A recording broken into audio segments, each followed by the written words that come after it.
এইটা কি মাছ? এইটা কি মাছ? আমোদি মাছ। আমোদি মাছ আমাদের ওইদিকে এরকম ছোট্ট ছোট্ট 1 আঙ্গুল করে পাই।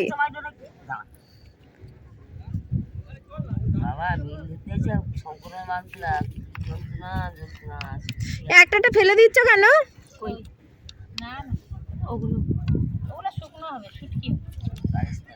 এগুলো কি নুন লাগিয়ে শুটকি মাছ করবে? এমনি শুকোবে? মুরগির খাবার, পুকুরের খাবার, মাছের খাবার। ও, এগুলো কি আবার জলে দিয়ে দেবে তোমরা, না জলে নিজে নিজেই চলে যাবে? না না, শুকনো। ও, মিলে দেয়া। আরে এই তোমরা এই কুচো চিংড়িগুলো নিয়ে যাবে কি যাবে না? এইগুলো এই ছোট ছোট চিংড়িগুলো ওতে থাকবে, ওর সঙ্গে থাকবে আবার লোক দিয়ে বাঁচানো। এগুলো তো ভেজে খেতে ভালো লাগবে বলো? থাকো, নিজে দেওয়া হবে, খেয়ে দিয়ে যাবে।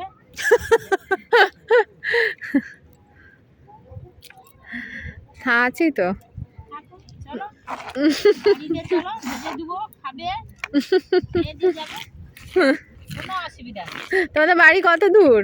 ওই তো সামনে। আর তোমাদের যখন ঝড় জল হয় চারিদিকে এদিকে জল উঠেছে, এ বাবা, তখন হোটেলে চলে যাও না? হ্যাঁ, এইটাই একটা খারাপ জিনিস, নাহলে সবটাই ভালো বলো?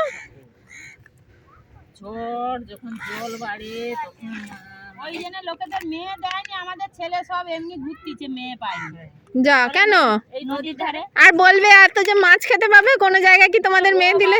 মাছ খাওয়ার জন্য লোক মেয়ে দেবে?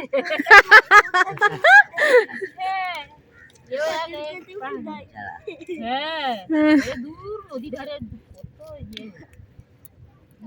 মেয়ে দিবেনি, তারা আমরা ভেসে যাব, তার মেয়ে যদি ভেসে যায় বলবে আমরা এত বছর তো বেঁচে আছি, ভেসে কি আর গেছি? ও কথা কে বুঝবে? তুমি বুঝলে, তোমার মতো যদি সবাই বুঝতো তাহলে তো অনেক কিছু হতো না। কত দুটো দুটো ছেলে। খারাপ দেখতে চাইলে খারাপ দেখতে পাবে, ভালো দেখতে চাইলে ভালো দেখতে পাবে। আমরা এতজন 50 জন 100 জন আছি, তার মধ্যে একটা মেয়ে কি পালিয়ে যাবে আর আমরা থেকে যাব? আমার কি এত বছর বয়স অবধি আমরা কি করে রইলাম যে তোমার? এইটাই তো বুঝছে না, বলে না নদীর ধারে মেয়ে দিব না, ভেসে যাবে।